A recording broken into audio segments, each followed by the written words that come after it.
Hapa zie tunampenda Fatuma. Sisi kama wazazi tunakutekea maisha mema. Na tukiona Fatuma mnaendana kabisa. Amemaliza university, pia umemaliza university.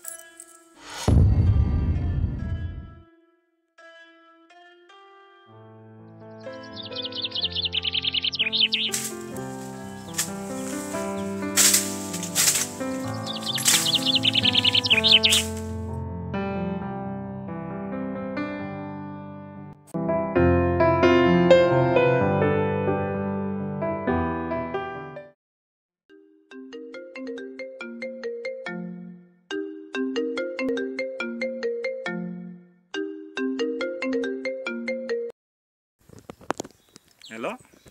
Hello bwana mdogo. Mtoto wako anashirikiana na wenzake kufanya wizi wa maduka. Mchunge lazima atauawa.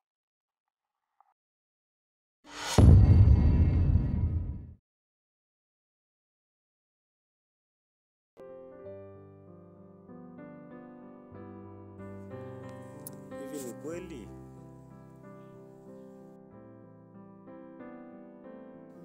Ama ni watapeli wa mtandao?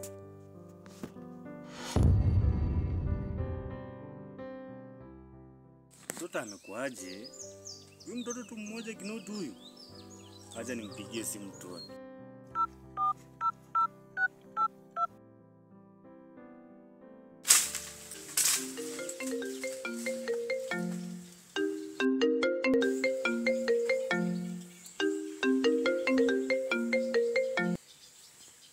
Yes, naam baba.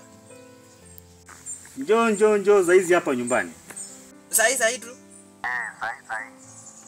Sawa nakuja.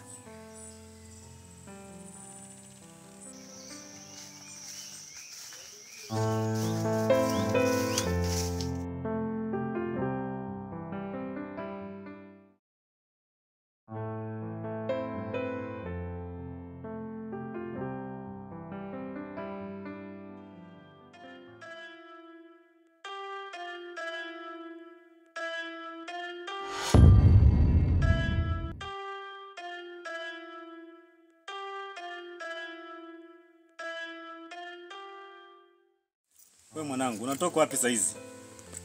Nimekuwa tunafika kwa mama nani huko chini. Hiyo fence ulisema nifike hiyo. Uko shua na mambo unaongea saizi?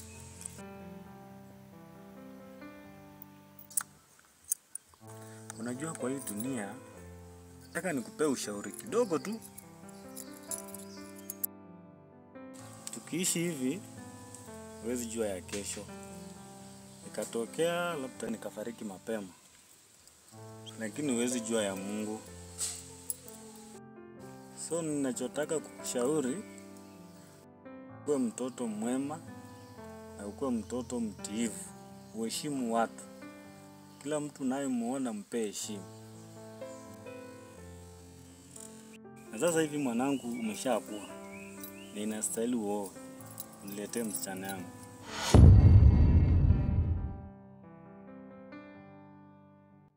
Na kwa haraka tulikuwa tumeshaongea na mama yako kuhusu hili swala.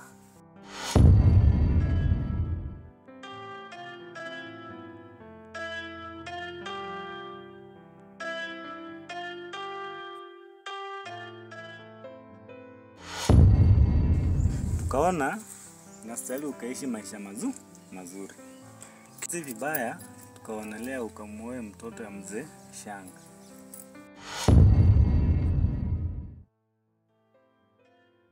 Lakini sasa baba, Hakuna cha lakini. Na ukizingatia Fatuma pia amemaliza university. Sasa mimi sioni shida hapo.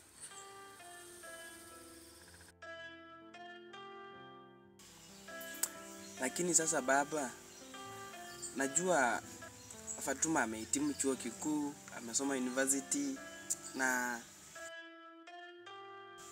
nasikia amesomea unesi. Na ukisema uliongea na madhe,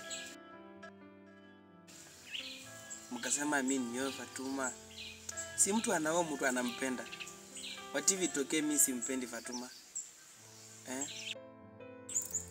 Hapa zie tunampenda Fatuma. Sisi kama wazazi tunakutekea maisha mema. Na tukiona Fatuma mnaendana kabisa. Amemaliza university, pia umemaliza university. Hapana baba. Hapana nini tena? Nimesema na ni final.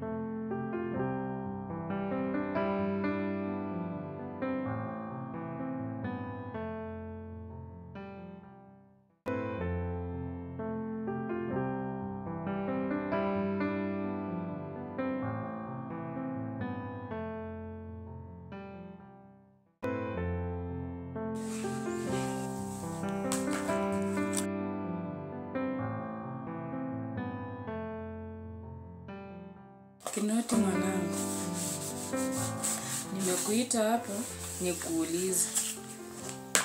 Siku hizi unaonekana kwa mwenye mawazo sana. Kwani unasumbuliwa na nini? Mimi nakujua vizuri sana. Nimekulea tangu ukiwa mdogo. Ukiwa na furaha ama ukiwa na huzuni. Nakuelewa vizuri sana. Niambie. Ni kweli mama, mimi siko sawa sana. Na kuzingatia kuna kitu mlikuwa mmeongea na baba na mimi sijaridhia sana. Kwa sababu kuna jana kama hujakuwa hapa hivi. Baba ameniita. Sijui amenielezea aje mmeongea na yeye mimi nioe Fatuma. Na hilo jambo mimi sijapendezwa nalo sana. Yeah. Ni kweli kabisa. Tulikuwa tumeongea na baba yako kuhusu hilo swala. Ilikuwa tu ni mimi kutafuta wakati mwafaka niongee na wewe. Lakini kama mshaongea na baba yako ni sawa kabisa.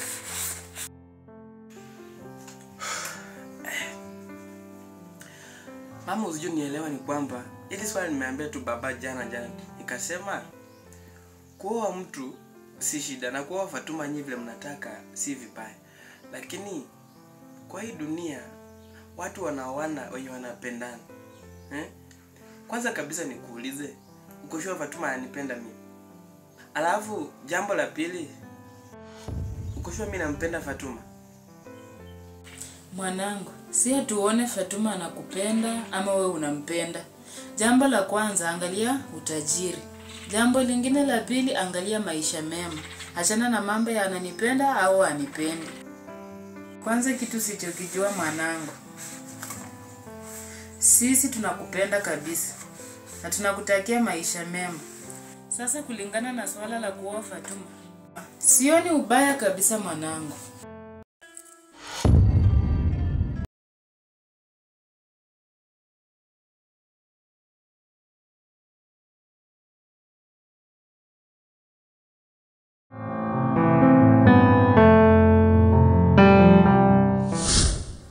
Si vibaya tukaonelea ukamuoe mtoto ya mzee Shanga.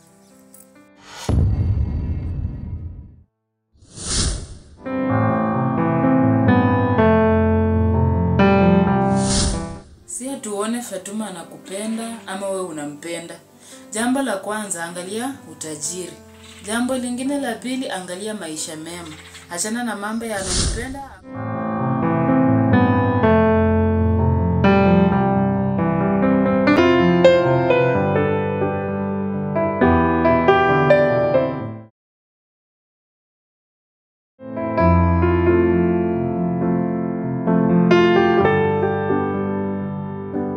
Naenda hivi kumbe msai huko. Chana mkoro.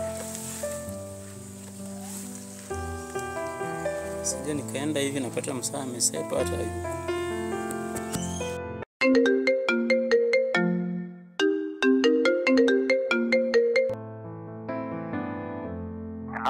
Cheki, we boys ni aje? Cheki, uko base? Yeah, mimi niko tu. Wazi jo, nilikuwa nadai tugongane, acha na kama hivyo sai. Okay, sawa. Fit.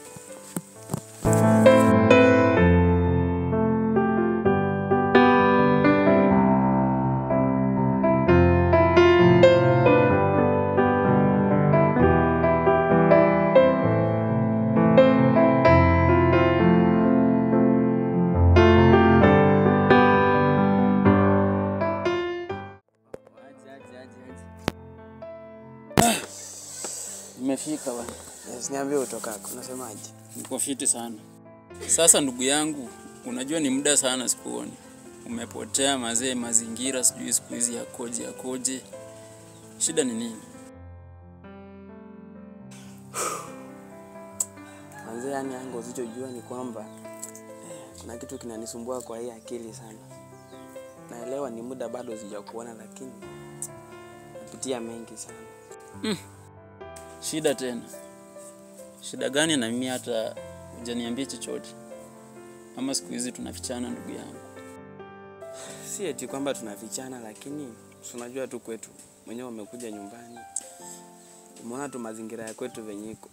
Sasa juzi mzaya akaniita, kanichapia hapa story nyingine. Hii story nimekaa najiuliza sijui kutendaje. Tumeketi hapa asubuhi, amenielezea vitu mingi, hata nakaa tu nimechanganyikiwa manze. Najua ndugu, unanichekesha sana. Tangu wakati nikuje unasema tu sijui mzee amekuambia nini. Sasa hicho kitu ndo nataka nijue. Amekuambia nini? Ni kweli, lakini story ni hivi sasa. Babangu ameniita, akasema mtoto wangu nimefikia umri wa kuoa. Akasema mimi nioe Fatuma. Sasa mimi nikamuuliza, kuoa Fatuma? Akajishua mimi nampenda Fatuma. Akainsist, akasema ati mimi nisioe Fatuma juu ya nampenda ama vipi. Yeye anaona tu mali yani. Kisha na yeye nisema ati nini. Nikasema acha ndaenda niongee na madhe. So kwenda kuambia madhe the following day, kumbe madhe sasa ni yeye na mzaani kitu moja. Ameinsist kabisa. Sasa ukisema ana insist kumaanisha mamako pia anataka uoe ama rada ni gani? Wenye tu unajua kwa kina Fatuma ni watu wanajiweza kidogo. So madhe na mzae wanaona tu yani utajiri tu, mali tu ndo wana insist. Hiyo kitu inanichanganya kabisa. Kwa hiyo sasa bro, wewe sasa unafikiria nini kwenye akili zako? Uko tayari kuoa mwenzetu ama vipi? Cha kufanya bado sijawaza. Ndio maana nikasema ukuje nikueleze, labda unaweza nisaidia kufikiria. Shauri tena ndugu yangu. Sijui nikwambie nini, lakini kulingana na mimi, yani kama ningekuwa mimi, najua issue ya kuoa manze, hiyo ni kitu nafanya na ni kitu ambacho hufai kukurupuka hata kidogo. Sababu safari ya ndoa unapoamua kuoa, maisha yatakuwa nyinyi watu wawili, wewe na bibi yako. Sasa nataka uniambie, utakubali aje kuchaguliwa mke wakati changamoto za ndani wewe ndo utazipitia? Sasa wewe jifanya unasikilizia sana, wakati kitakuramba ndugu yangu, utakuwa wewe kama wewe. Mimi siwezi kubali kuchaguliwa mke. Baadhi unajua hili jambo si la kujukulia hivi. Ndio maana nikakuita tuongee wawili kama rafiki, kama beshte, kama ndugu. Unisaidie nifanye aje. Alafu tena nikikumbuka vizuri sana, wewe si kwamba una dem, uko na dem mwenye mko mahusiano na yeye. Sasa nikuulize, wewe shore kuna venye unapanga kumwachanisha ama vipi? Sababu nakumbuka vizuri sana uko na Sara. Ama au umesahau hiyo kabisa?